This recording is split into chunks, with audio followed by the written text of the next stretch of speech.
vocational rehabilitation is part of human services, and what we do is we help people with disability to find jobs. But you don't have to have a disability to attend the series sessions, but you know, disabilities are a broad spectrum. So when people hear that, they think, well, you know, physical or mental handicap, but it could be as easy as having uncontrollable diabetes, high blood pressure, injury, you know, you wrenched your shoulder, you had a hip replacement.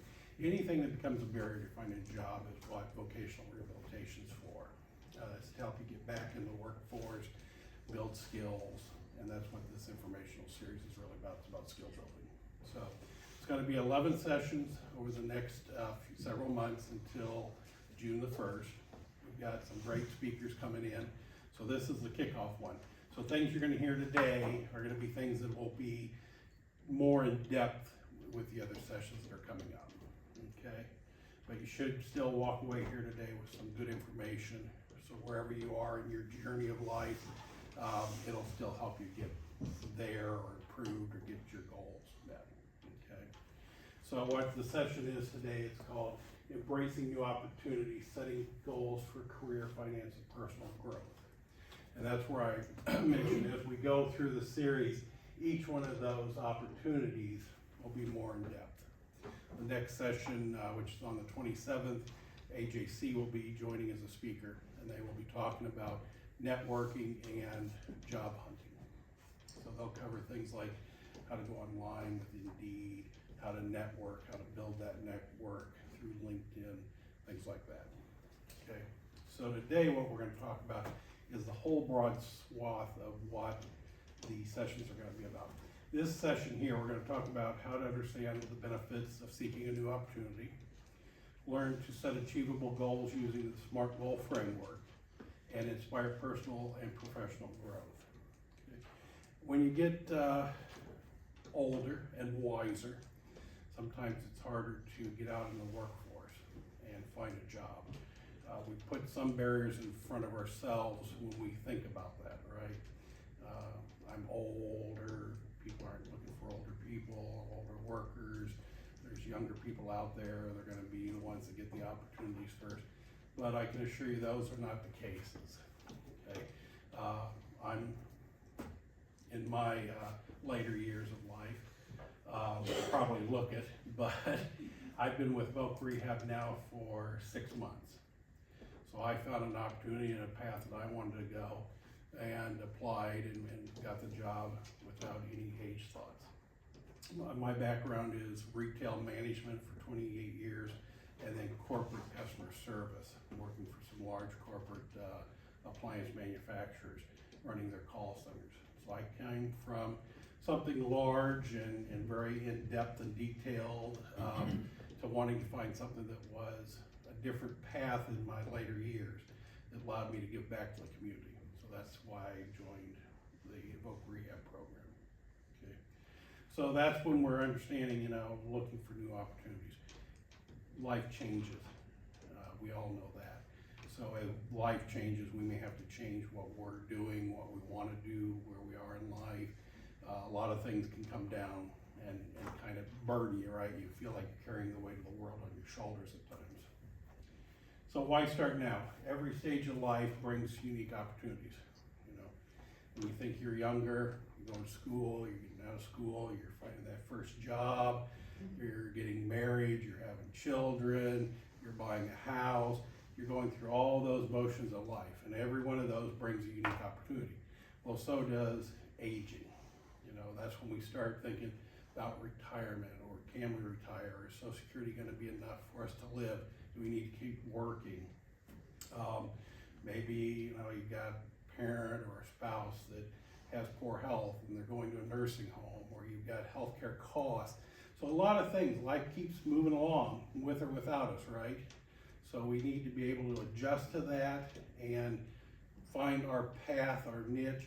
It may not be where we want to go. It may be where life is just taking us at that moment. So it's okay. That's the thing. We always got to keep in mind that where we're going is okay. It's never too late to pursue a dream. And I think that's really quite important. You know, we get people in that says, hey, you know, I'm 69 years old, I never went to college, but I would have liked to. It's never too late. Go to college, get that education. You may not be doing it for your career path, but you're doing it for your personal goal, for your personal satisfaction. That's okay.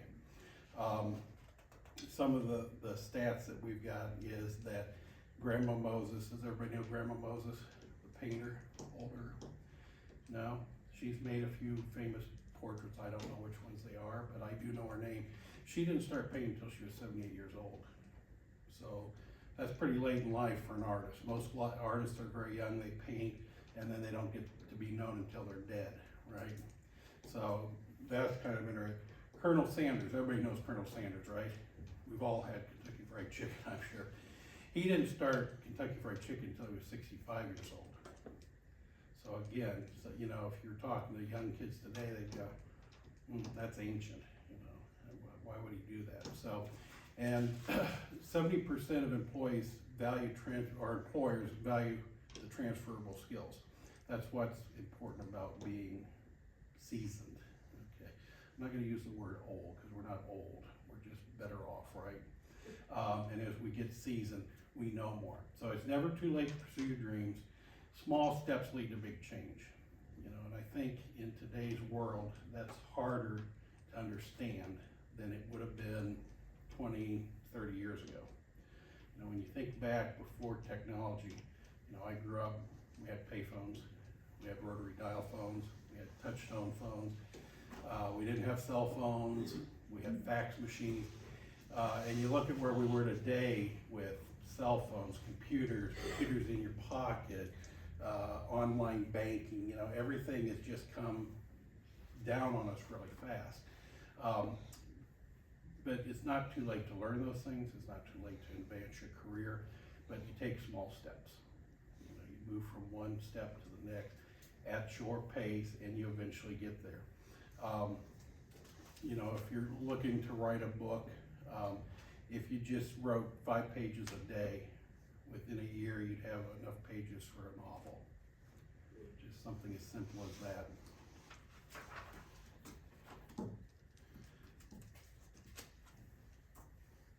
So what's the benefits of embracing change? Well, we can gain new skills. We've all heard the saying, right? You can't teach an old dog new tricks. No, that's not true. You can.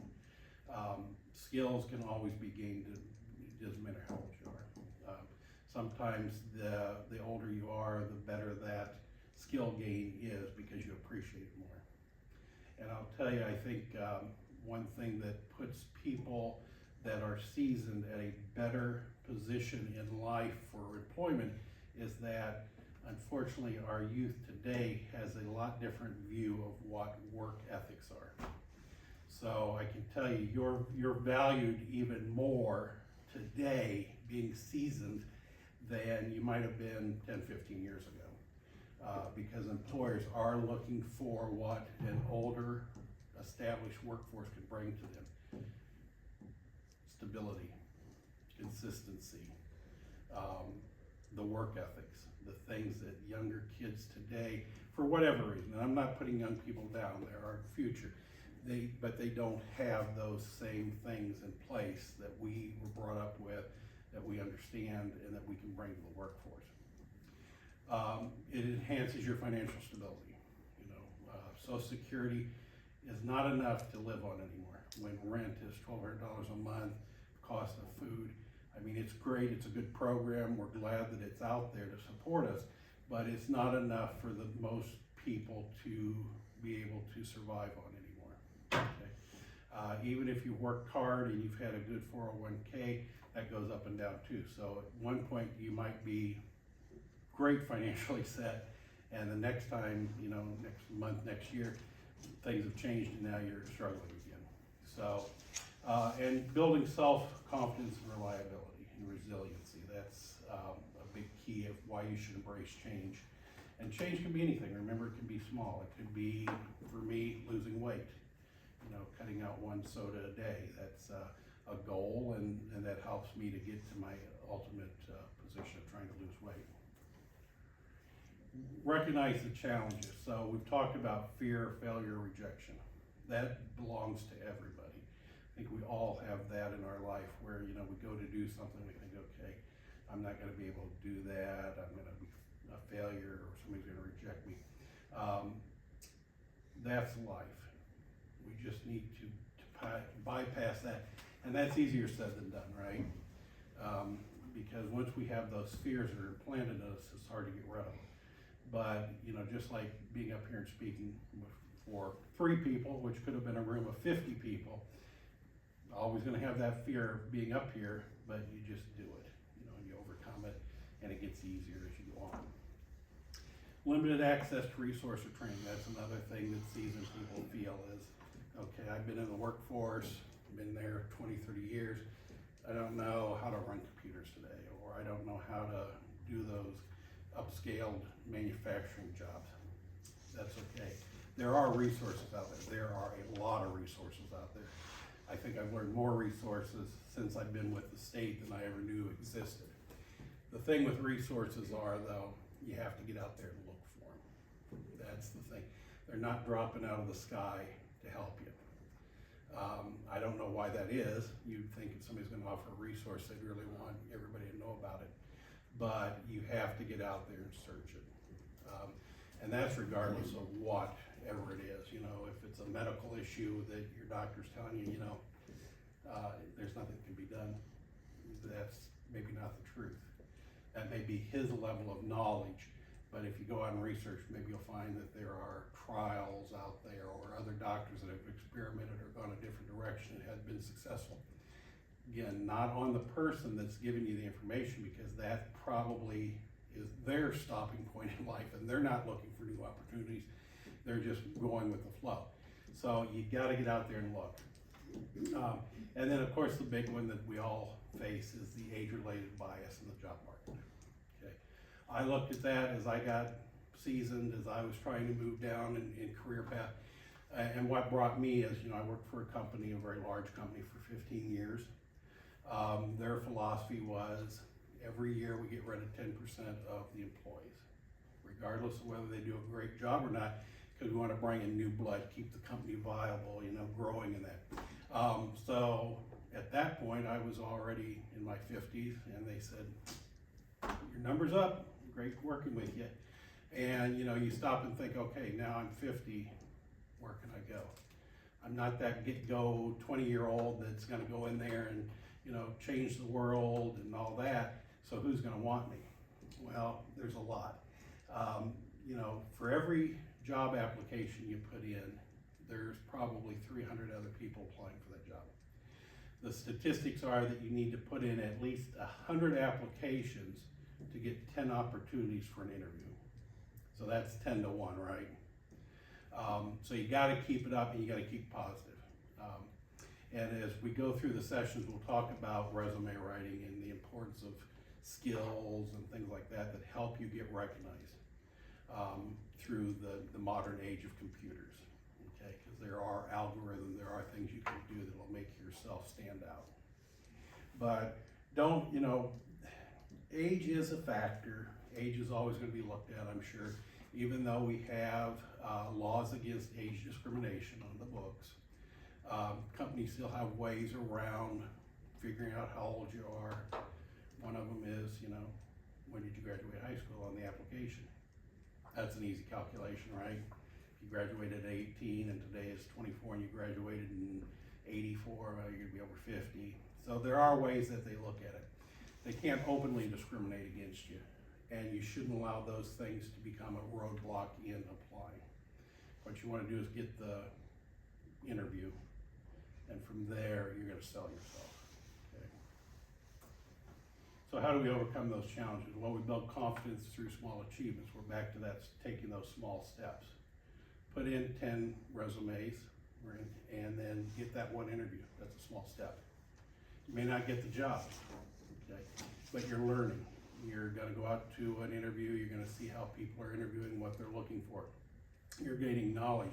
So the next time you put in 10 resumes and you get the next interview, you're gonna be even that much smarter, right? So those are the small steps we take.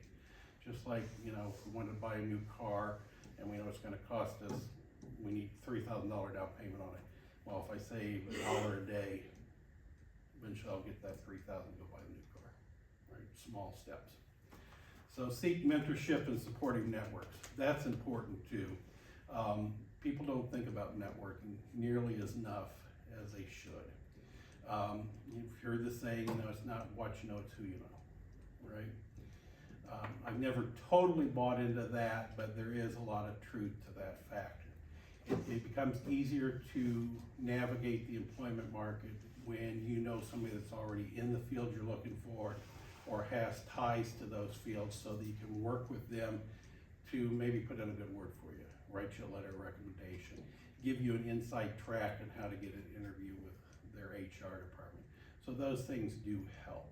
So networking is important. Now, if you're an introvert and shy person like me, that's harder to do. You don't want to go out there and put yourself out to the world because there's a lot of games played too, right? But it is important. I think I've learned the importance of networking as I've gotten older than when I was younger. But when you go to college today, if you're going to TTU, their career development people talk about networking all the time to the students, even when they're first year of school, the importance of networking. And then highlight your transferable skills and experiences. And we talked about transferable skills and how that's important. Transferable skills are things that you can bring to the job.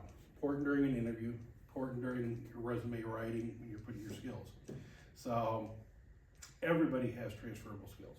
Skills are the hardest thing though to think about when we're applying for a job. If I say, what's your skill? You go, I don't know. I'm on time. Okay, that's a skill. That's time management. Okay, but it is hard to think of 10 or 15 of them to put on a resume. But you've got a lot of them. I always tell our customers when we're working with them, let's say you've been a housewife and you're going back to the job market. Okay, you've never worked before, and you say, what are your skills? Well, I don't have any. I was just a housewife. Well, yeah, you do. You managed a budget, so you got budget skills. You managed a calendar and schedules, maybe if you had kids, so your time management. You cooked and cleaned, so you've got culinary experience. So everybody has skills. So you need to really kind of think about that. And transferable skills are, I'm in VR today. I have skills set that fits this job, but tomorrow I want to go and be a French fry fryer down at McDonald's. My transferable skills there are time management, consistency, following orders or directions. So those are skills that I can bring from where I am today to go be a French fry maker at McDonald's tomorrow. Now there are some skills like working with people with disabilities that I might say, well, that doesn't have anything to do with French fry making, but there is still a transferable skill there because that makes me better at customer service or working with a workforce that is diverse. Okay, so I can understand diversity better. So really that's how we got to look at our skill set. And I always say kind of, pump it up. So if I'm a garbage man, am I going to put garbage man on my resume? No, I'm going to put sanitation engineer. Sounds better. Okay, still the same thing, but it makes me sound better.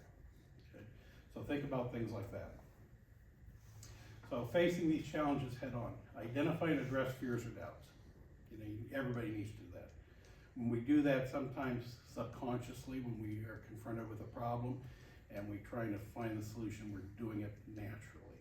But when you see, whether it's looking for a job or it's building a better financial future for yourself, identify what your fears are, what's holding you back, so that you can then address them. If you never speak them, you don't ever want to address them. Seek resources and support system. There's that resource word again. A lot of resources out there. There really, really are. And find the support. Maybe it's a friend, maybe it's a neighbor, maybe it's your banker, maybe it's a teacher at TTU, that you can say, hey, this is where I'm gonna go. Help me get there. Use setbacks as learning opportunities. And everybody's gonna have setbacks. You put that 10 applications in, you only get one interview. You could look at that as a setback and go, oh geez, people just aren't interested in me. And that's not a setback, that's an opportunity. That's okay. What do I need to do? Again, when I go to the interview, what am I listening for? What am I learning? What are the skills they're looking for? How can I improve my resume for the next time? Those are all opportunities. So don't think the negatives, think the positive. Glass is half full or half empty, right? It should be half full. And sometimes when we talk, I've got a customer that constantly, very smart person, could go a lot of places, but they always are looking at the negative side. And sometimes when they're talking about the negative side, they're wearing that like a badge of honor. And so think about that. Do you do that? You know, are you looking at those negative things and wearing those as badge of honor because that makes you feel better about yourself? It may not be the right thing to be doing, okay? No matter what you've got, even that guy that's interviewing you, gal or gal or whoever it is, they have a life, they have problems, challenges, just like you. They're no different. Everybody in the world, doesn't matter if you're a billionaire or you're a dollarnaire, we all have the same challenges in life. Just they may have more money to make that challenge less painful, but we still all have the same kind of challenges. They probably all got that brother or sister that is lazy, the aunt and uncle that's weird, you know, it just is natural life transgressions, right? So identify your interests and your strengths. And that's what we're going to get into next, is we're going to talk about SMART goals. Research potential career opportunities. Don't limit yourself. You know, if you were a truck driver and you can't do that anymore and say, well, that's all I could ever do, so now I can't work. Don't limit yourself to that. Look for other things. Maybe you can't be a truck driver, but you want to stay in that industry, so maybe you could be a dispatcher or a terminal manager. Maybe you're a nurse and you got burned out, or you're retired and your nursing license lapsed and you don't want to go back and get it again. Well, maybe you can educate. Maybe you could work as a nutritionist. You can still use all that knowledge out there doing something different. So research what's out there and don't limit yourself to what you could potentially do. And again, we talk about networking and mentorship, very important. It's always better when we have somebody saying, go for it, and you feel good about it. And that's one thing that Misty and I do as VR counselors. That's really what our importance is being the cheerleaders for the people that we're helping to get out there to find work. You know, they have barriers that they already have put in front of themselves, feeling like I can't go work because I have uncontrollable diabetes. That's not true. We can find something. We can help understand the accommodations you might need. So we cheerlead people on to be successful. And that, we hear that all the time from our customers. I couldn't have done it unless I had somebody that was really supporting me. We all need that. Maybe that comes in a spouse, parent, a friend, co-worker, but find that person that can help you stay positive in your life, okay? Or join VR and we'll help you do that. Explore industries that align with your passions. You know, I'm not telling you if you were a nurse, go become the French fry maker at McDonald's, you know, if that's not something you're interested in doing. But again, you might find something that aligns with that. I can think of a lot of things for nurses that is outside the nursing but still uses their skills. And for insurance companies, they're always looking for people with that background to help customers that are on medications or calling in and needing that. Working in a call center for a pharmacy company that's aligned with that kind of skill. So there are things out there that we can help you understand that aligns with it. Consider education, training. Never too old to learn, never too old to keep building your knowledge. It actually helps keep you younger. And volunteer or intern to gain experience. So if you're out there and you're struggling with that job, or you want to do something but you're not quite there to get to that job, maybe by volunteering somewhere, putting in some time, learning that, one, it's going to help you gain some extra knowledge. Two, it's probably going to definitely help your networking skills. And before you know, you're probably going to find something that aligns with that. Okay. Now we're going to shift a little bit and talk about money, because money is the root of all evil. That's what drives us to have to find work. So when we think about money, some people are real good at managing it, other people aren't. I probably fall somewhere between that. So you want to create a budget, and budgets are important. You know, it's something that we talk about a lot to our customers. It's something that people think, well, I know how much money I'm getting, I know where I'm spending it, I don't want to go and do the budget thing. Well, you know, when you start putting it down on paper and you start looking at it, a lot of things pop out. You know, maybe there's some money that you're spending that could be better utilized somewhere else. You know, if you've got a debt that you could pay, do you need to go to Starbucks every day and get that $8 coffee? No offense, Misty. I'm listening. Maybe you could just go to McDonald's and get a $2 coffee. Or make it at home. Or make it at home, exactly. And then put that money towards something else. Now, it's not to say deprive yourself of all the joy of life or something like that, but budgeting is a good way to understand your finances. Set short and long-term savings goals. You know, when you get seasoned and you're thinking about that retirement and you're thinking, okay, you know, I've not participated in a 401k at my work for the last 40 years, and now I want to retire, where am I going to go? Okay, start thinking about that. You can make up contributions to a 401k by the government standards. There's limits that they allow you to make up as you get older, so you could do that. If the finance is not right, then maybe it's finding a part-time job to help save towards retirement. Or maybe it's looking at getting with a financial planner to help you understand where your 401k is. Maybe you don't have it structured right or set right to give you the best benefit for where you want to go. So think about things like that. Plan for retirement. Emergency funds are always important. You should have 3 months of expenses for an emergency. That's hard to do for a lot of people. I don't have that. Does anybody have that? Yes. Okay. I'm very good at all of them. There you're good. Okay, we need you up here teaching this part. But that is something that is difficult for people.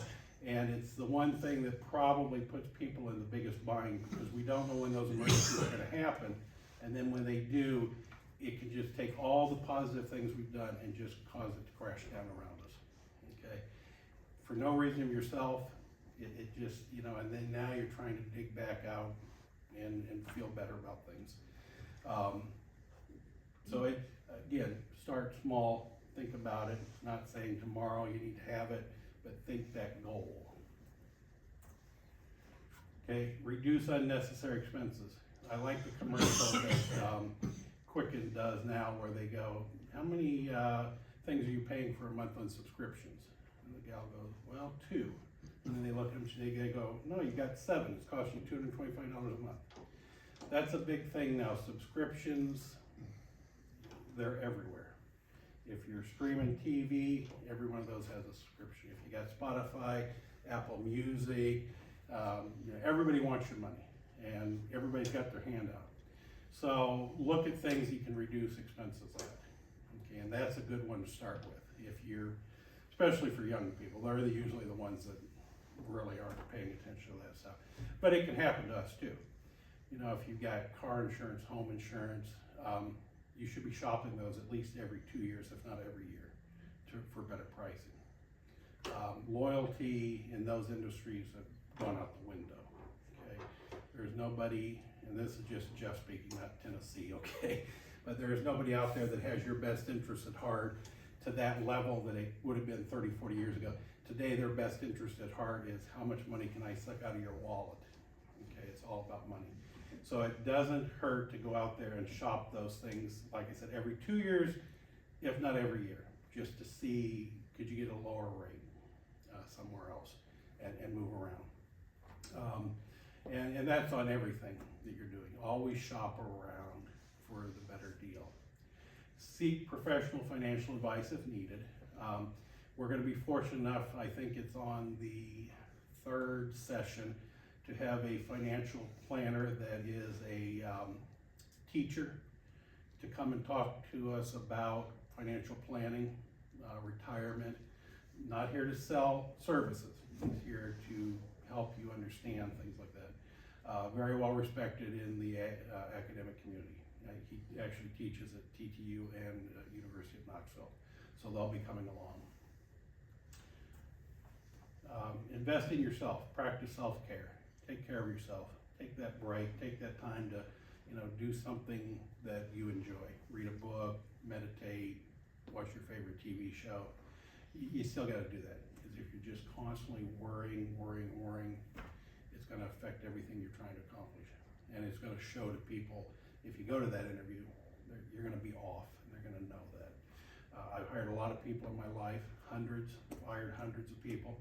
And I can tell you, I make my decision the first 30 seconds of meeting them in an interview, whether or not I'm gonna wanna hire that person or not. Okay, so you always wanna put your best foot forward.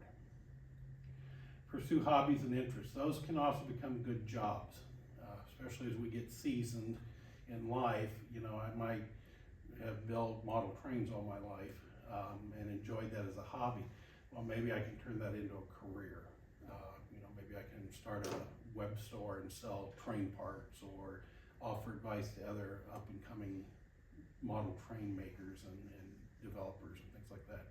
So a lot of things, and that's gig economy. That's what we call that. It's big in life today. Everybody, have you heard of gig economy? Okay, could be Uber, Uber Eats, DoorDash, Sparking for Walmart. There's a lot of them out there, a lot of things.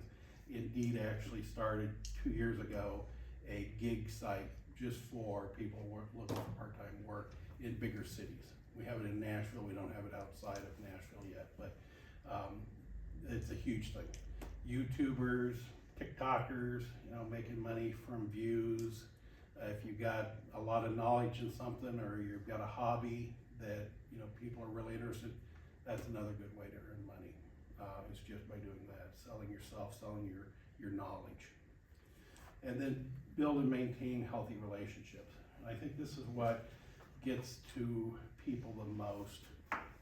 And again, not a Tennessee employee, and I'm not standing up here to be the reverend or preacher either, but you really do need to take a look at healthy relationships.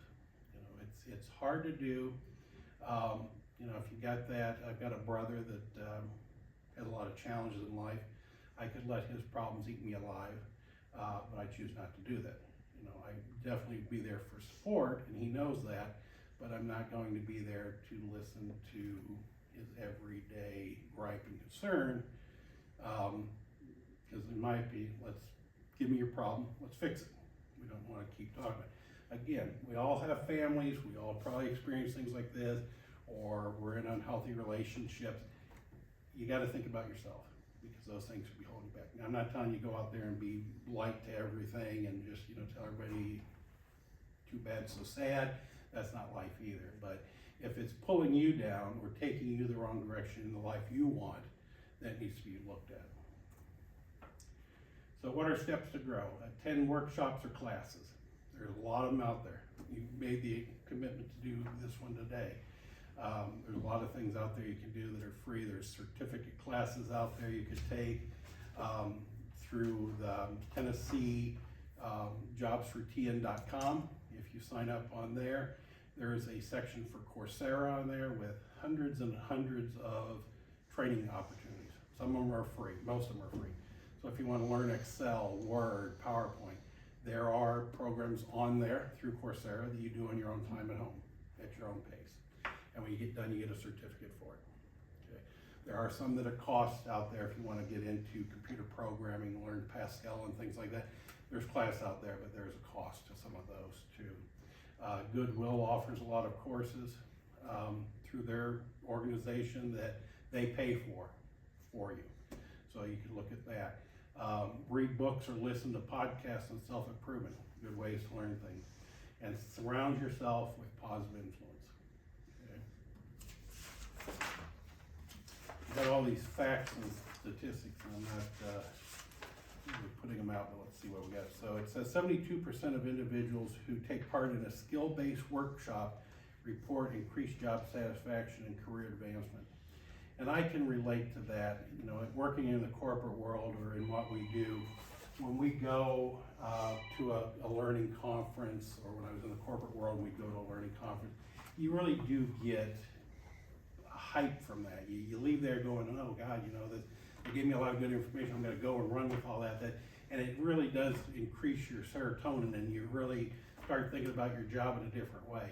Now, if you don't do it or follow through with it, or you don't have enough of that positivity constantly around you, it can wane, right? You get up there and go, oh, that's great, and it goes down. I can tell you the most valuable training that I've ever gone through was Disney training when I was in the retail world. That's the one that has stuck with me through decades. It's the one that made the most big difference in my life, and I think it's also the one that really helped me understand people better. You know, and then their philosophy is pretty simple. Everybody knows Disney, right? Disney World and that. You know, the way they approach business is that the world is a stage. And when you're out there and you're entertaining people, that's your job, is to entertain them. They don't need to hear about how bad your day was or that you had an argument with your girlfriend. When you're out there amongst the guests, you're on stage and you're putting on a play. And anything else goes backstage. You know, your bad day, you stubbing your toe, you talk about that backstage. You never talk about it to the front. And that really has stuck with me. In fact, we teach a retail training program at Voc Rehab, and I bring that up numerous times, that really, that's what it's about. We all go in the shop, right? We go to Walmart and the cashier's there talking to somebody about their bad day or their weekend, and you're going, hey, I'm here to pay. But you should be the first and only thing they're focused on. That's backstage. Take that to the break room when you're on break, talk to somebody about it. I don't need to hear it, okay? So think about that. Do you do that? You know, No. if you do, don't, you know, think backstage, front stage. When you're out there, you're putting on that play or presentation. 82% of people that read books or podcasts say they gain actionable insights from that information. Now, sometimes they may not be in line with your philosophy or that, but you can still keep an open mind and learn something. 74% of people who actively distance themselves from toxic relationships report improved mental health and greater life satisfaction. That, I think, is very, very true. I mean, because when you're there in life and you're dealing with somebody else's problem and you're living that with them, it's not helping you out. I've always had a philosophy in life, right or wrong, is that human nature is to see others fail. Because if you're failing and I'm failing, then I can feel good about myself, right? Now, I'm not saying they do that deliberately or maliciously, but I think that holds some truth, that, you know, if you're making $100 a week and barely paying your bills, and I'm making $10,000 a week and living the high life and driving a brand new Mustang, you're gonna feel bad, right? I'm gonna feel good because I'm better than you. But that's not true, okay? So don't put yourself in those positions, okay?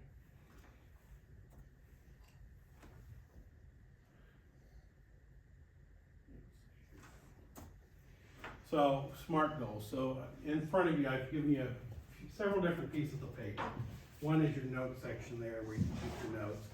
The next one is goal setting, okay? So that's what I want you to look at. You don't need to do anything here, but it's something to take with you. And we're gonna talk about SMART goals and how to start planning for your future. And I'd encourage everybody to do this and bring this to your next session when they're gonna be talking about jobs. So, SMART goals. SMART goals, I'm sure, Tim, you've probably heard this hundreds of times in life. If you're in the business world, you talk about SMART goals. We talk about SMART goals when it comes to doing our individual performance plans, annual reviews. It's just a simple thing. So SMART stands for specific, measurable, achievable, relevant, and time bound. So when you set your goals, you want to be specific. Okay. I want to save money. That's not specific. I want to save $5 a week. Okay. Measurable. Well, I measured it, $5 a week. So for 52 weeks. Achievable. I can do that by not, I'm not going to hurt your feelings again, by not buying my one Starbucks coffee a week. Okay. It's relevant because by the end of my goal, I'm gonna hit what I wanted to accomplish. And it's time bound. So if I wanna get to $500 within a year and my goal is $5 a week, I'll make it, okay? It doesn't need to be a book, doesn't need to be overcomplicated, it's simple, okay? So we're gonna look at a couple. So a career goal, apply to 3 job openings in my field by the end of the month, okay? Simple, apply 3, my field by the end of the month. Smart goal, okay? In finances, save $500 in the next 3 months by reducing dining out. Or a personal growth, attend 2 yoga classes per week for the next 6 weeks. And as you can tell, I didn't write that goal myself, that's not for me. But they're simple, they're achievable. You know, you're not saying rule the world by the end of the year. That's not achievable. Or pay down $30,000 debt in 6 months. Probably not achievable, unless you hit the lottery, right? Which probably is not achievable either. So think about that. So what this is take this home, think about it, write a goal for yourself for your career, for your financial, and for your personal life. And then plug that up somewhere where you can keep looking at it, see if you can hit it. Bring it to the next class, because I'll be talking about goal setting for employment, and you'll already be ahead of the game. You'll be able to give them an example of what you've set, okay? But if you've never heard about SMART goals before, that's what it is. You know, have you ever done something where you've heard something and then when you go out to the world again, it's like you're hearing it all the time? You ever done that? Or like you think about, you know, I haven't seen a Fiat car for a long time, and then when you go driving down the interstate, you see 10 of them. You know, you're putting that positivity out to the world and it's paying you back. So avoid these mistakes, setting vague or unrealistic goals, lacking a clear timeline.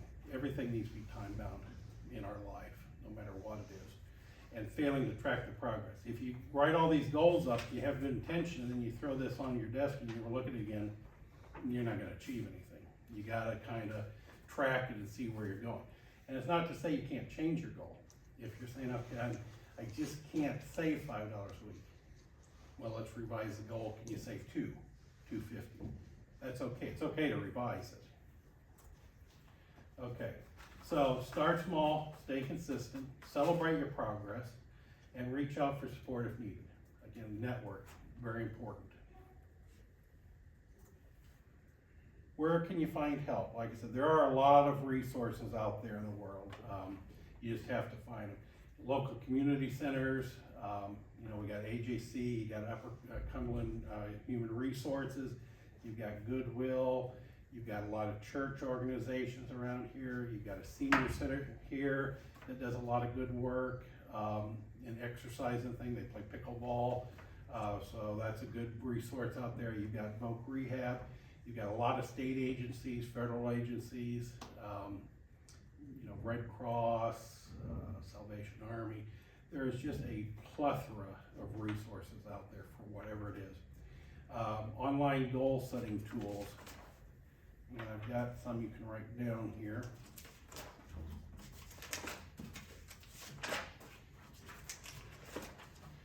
A good one for goal setting is an app called Habitica. So Habitica. So habit forming, Habitica.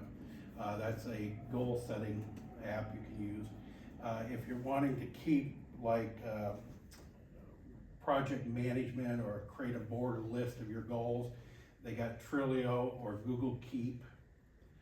Microsoft has in their Office program, they have Microsoft management tool that does that. You can set your goals and follow through with it. Allows you to kind of mark how you're doing and show you that. So there's a lot of good support systems out there. Books or podcasts. One of the handouts you've got there is a reading list with a lot of books that cover a lot of these subjects. The American Job Corps that'll be here with us next week or on the 27th. They have a lot of resources out there, and sometimes these resources are monetarily too. You know, if you get a job and you need to buy new clothing, maybe they can help you get those clothing. So there are resources that way. Vocational rehab, if you know somebody or yourself that feel you could benefit from us, we can do a referral and get that process started for you. Again, it should not be a negative thing. I think sometimes when we talk to people, they think, you know, that's a negative connotation, voc rehab. It's not. It's a resource that is federally mandated. It's out there for everybody's use. Take advantage of it. You know, we can sometimes help pay for schooling, clothing, help you find a job, help you keep a job. If you need extra training in the job, that's what we're there to do. So take advantage of it. You're US citizens and it's there for your benefit. And we've talked about the smart sheet for you to do. I also gave everyone the AARP Foundation Back to Work 50 Plus. This is their 7-step checklist that they follow. They do offer a program either online or in person that covers this over a 7-week process where they'll talk about each one of these. You can check on that on aarp.com and sign up for it. But this is a pretty good thing if you're looking for finding work to use this 7-step. So their first step is prepare for your campaign. So they put this all in context, and the AJC is probably going to go through this at their session. You're out there to sell yourself. Anybody, it doesn't matter whether you're seasoned or you're getting your first job. So the campaign is, how do you sell yourself? You're creating your skills, you're creating your resume, you're getting your LinkedIn profile, you're doing up the cover letters, you're getting ready to sell yourself. You're coming up with your, what we call an elevator speech, or they call a 10-second, you know, when you come into an interview and say, tell me something about yourself. You know, you should have that already in mind. That should be embedded. You should already have that speech made up. Because when I say that, tell me about yourself, I'm not looking for a history of your birth to where we are today. I'm not looking for you to tell me, well, you know, I met my wife when I was 13 at the county fair, and we just fell in love, and from there, you know, that's not what I'm interested in. What I'm interested in is who are you as a person that's going to benefit me? You know, I'm a devout person that is focused on customer service and time management. And I apply those principles to my life. You know, it's that quick speech that says something about who you are, but what you're going to bring to the table. Okay? So highly recommend using that. I think it's a good tool. They do charge for the program. If you're interested, you can check online there. And then, like I said, I gave you the reading information for the reading list, which Catherine here in the library says they have most of those books. So I did pretty good on that. Questions? I don't have any questions, but I'm in a different place in life Okay. as far as, I mean, I'm financially stable. I have followed my husband's career for 34 years. Okay. I've had my own career in the past. I was a dental technician. I served in the Navy. I mean, I've got a lot of skills up until this point, but we're heading in the direction of him retiring, and I'm 6 years younger than he is. Okay. So my place in life now is to maybe find something that I'll be able to get health insurance. So that way we're not supplementing for that, you know, once he's on Medicare. So that's where I'm at financially. I'm not gonna say I don't have to work. Right. I kinda don't, but I don't know what retirement looks like for both of us being under the I love my husband, but both of us being on the same roof, like how is, you know, I just don't. So you recognize those goals that you need to look at, and I applaud you for that. I think the health insurance thing is a good thing to look at. I mean, I think that's a good path to put yourself out there, whether it's a part-time job or whatever. Right. That's important. Health insurance is very costly now. You know, and I can tell you that, is your husband a veteran or? We both are. Okay, so you do have some better benefits than somebody on Medicare or Medicaid when it comes to that.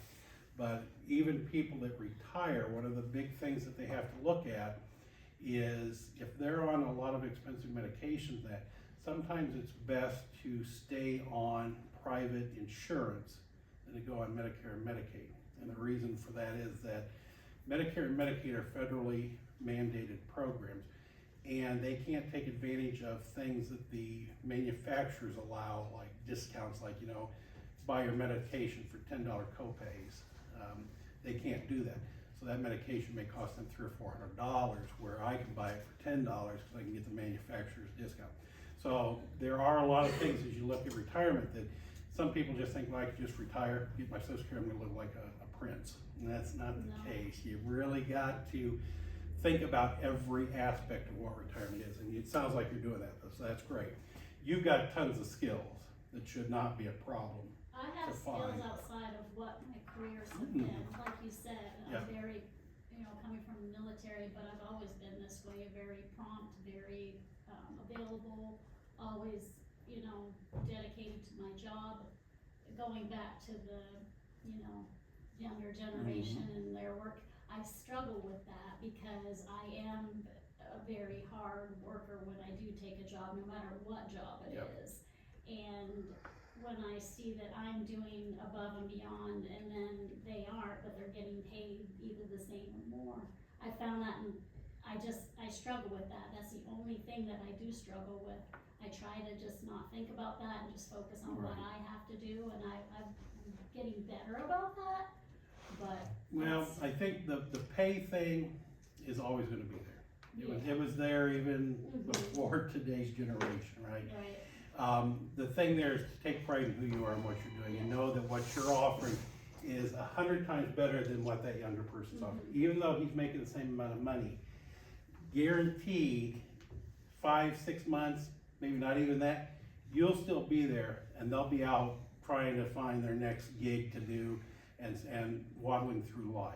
And that's just how that's working now. When we talk to employers, or what I saw when I was, you know, hiring, is young people that would come in, they'd ghost you. You know, they want to put in the application, you set up the interview, then they never show up for the interview, or you offer them the job and then they never show up for the job, or young kids that, I had one that I interviewed, and he told me that he knew everything. I mean, he was good on everything, but every job he worked, he'd only been there 2 months. And I was like, I probably have lost more knowledge than you have ever gained. You know, it's just, it's a different philosophy. You know, I champion younger people. It's important, you know, they're important to our world, but we have lost a lot of ethics in It's that. not just the younger generation. It's not, it is not. People that are not doing their job on their phone, they come. Before you go, sir, can I get you to do a survey for me real quick? Okay, I just got a call. Okay. That just helps us out. But I think you should not have a problem finding something. I mean, you were a dental hygienist, and I'm sure there are a lot of dental offices that would love to have you as a receptionist or I could medical. possibly go that route, but I don't wanna do what I did before. I know Hayes is looking for an office manager for their dental practice. Tennessee Heart and the hospital is always looking for people. I don't think you have, you know, let's get you a good resume, make sure all those skills are highlighted. Did you, both sides on that, sir? Did you complete both sides? Sorry. I had surgery on my feet last year, and I was working as an in-home care giver, but it's you don't just, well, you could, but you shouldn't just sit there and not do your job. Right. And it was, to me, very a physical job, so I had to leave that because of my feet. Right. I'm capable. I don't have to be sitting at a desk all day long, cause I wanna be moving, because that's important for my health. But you want to balance and find that accommodating. Yeah. Right. So I think there's a lot of good potential out there for you.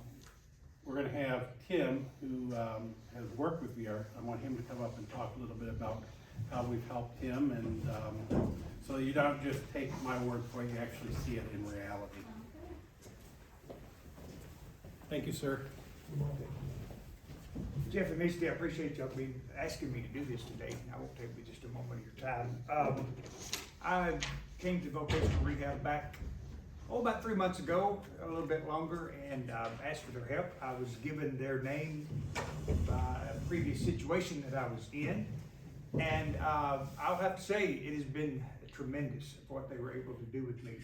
And I'm a note maker and note taker, so I wanted to just follow through a little bit about what Jeff covered every one of these things, but what worked for me. I'm 66 years old, and I just went back into the work field. My name is Tim, so I am forgettable. As a lot of you, when you go in and go to an interview, you're going to say your name, and they're going to maybe remember you or not. So one thing for me that worked for is your identity. Be rememberable when you go into an interview. Stand out. For me, I'm known now at work as the man with the white beard. And so, if that's something, you would be known as a lady with beautiful beautiful hair. That's the way you carry yourself. So be rememberable in whatever you do. I put some do's and don'ts that I wanted to do.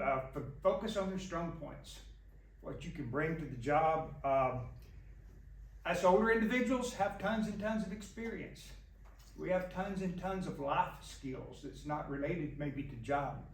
An older person can get out of any situation they get into, good or bad. They have lots and lots of experience to call upon. And take advantage of the resources. It's amazing, and Jeff touched on that, it's amazing how many resources are out there that will help us get into the door to be able to ask for the job. I'm glad this room is empty, which that tells me there's a lot of people working. There's a lot of people there will be a time where this room will be full and there'll be a waiting list to get in because the job market can change at any time. Work ethics, just want to touch on. Older people have better work ethics than young people. I work with, I'm probably the oldest person where I work. And a good example is this past weekend when we had the ice and the snow. And it wasn't a bad snow. In my lifetime, that was just a minor snow. But it's amazing how many of the young people called out for work and didn't show up. So, which was good for me. So I got in some overtime and got a little extra money in my pocket for that. Let's see. And the things that you don't do in an interview, I didn't focus on why I'm looking for a job as old as I am. And I will give you the other negatives at the end when I tell you what my life has been like. Don't make excuses. You're here for them. They need you. And just be positive and don't make an excuse of why they need to do that. And then don't apologize for being there. Don't focus on the negative. One thing that I do, like even coming here today to talk to you guys, when I listen to, and it's all gets to the mindfulness stuff.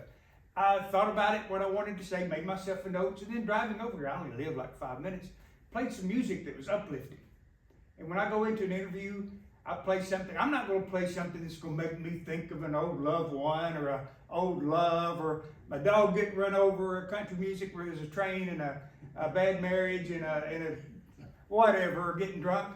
I play some inspirational music. It makes me feel good. And then I try to always, everywhere I went for a job, arrive early. Even for today, I arrived early.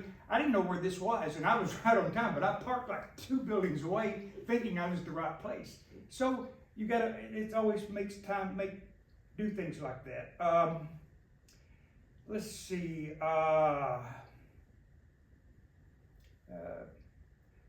Be positive, always. Be around positive people. If some of your friends are negative and they're the naysayers or whatever, find some good friends. We can always do that. One thing that I don't do because of my disability is speak less. I always talk. But in an interview, it's sometimes to answer the question and don't elaborate. Like, you don't have to tell them that you're at your last job. You don't have to go into history. Like Jeff was saying, you don't have to go all the way back to when you met your wife.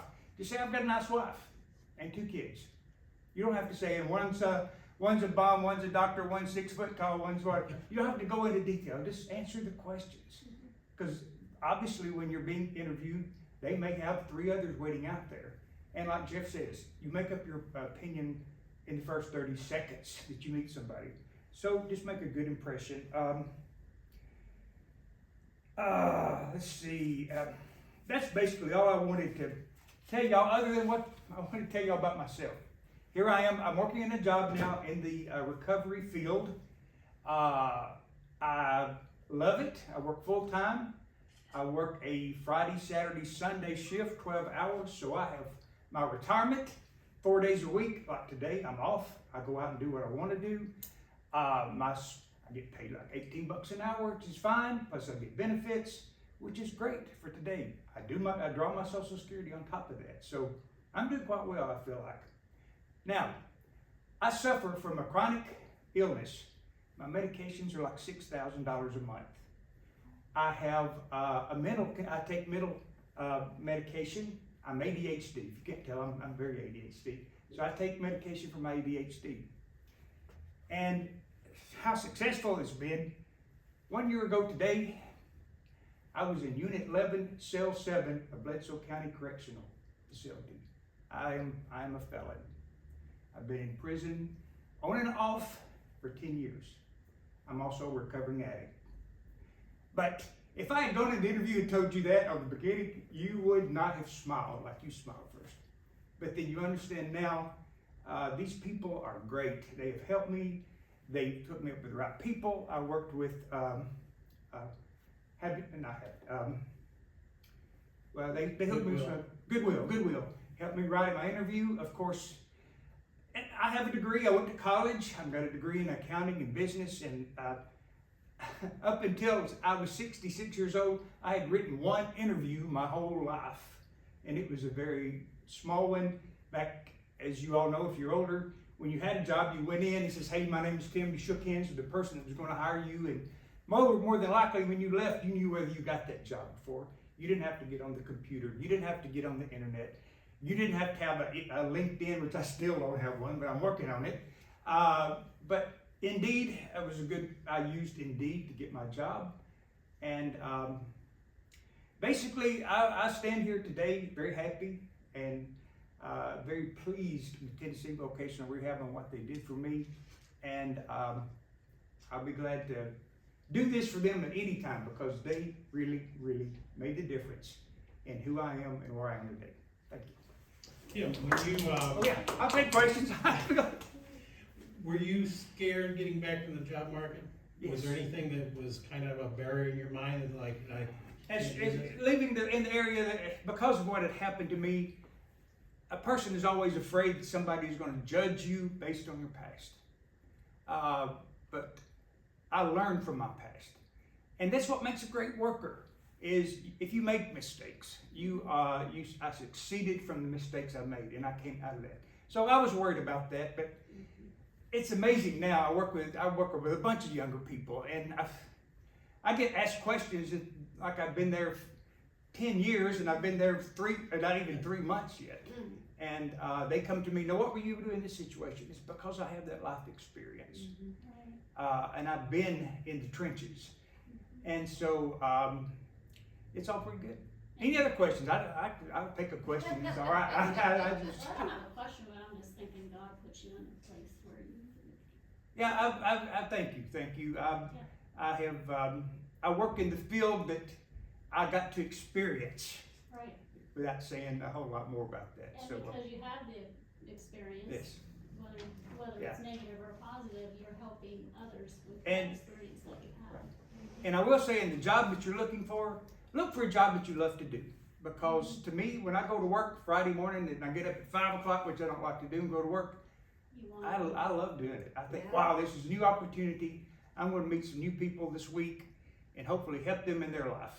And so Right. it's very rewarding. It doesn't feel like a job. And that's the top career I want. Also, I'm looking, here I am 66. I do have a bachelor's degree, but I'm looking at going back and getting my master's in counseling or something because I love this field and it's something that I enjoy doing. So Well, there you go. thank y'all. Thanks for your story. Oh, wonderful. And we love Tim because Tim reflects what we're here to do is help other people be successful. And when that happens, then we're successful, and that's what we live for. So I appreciate you coming. out.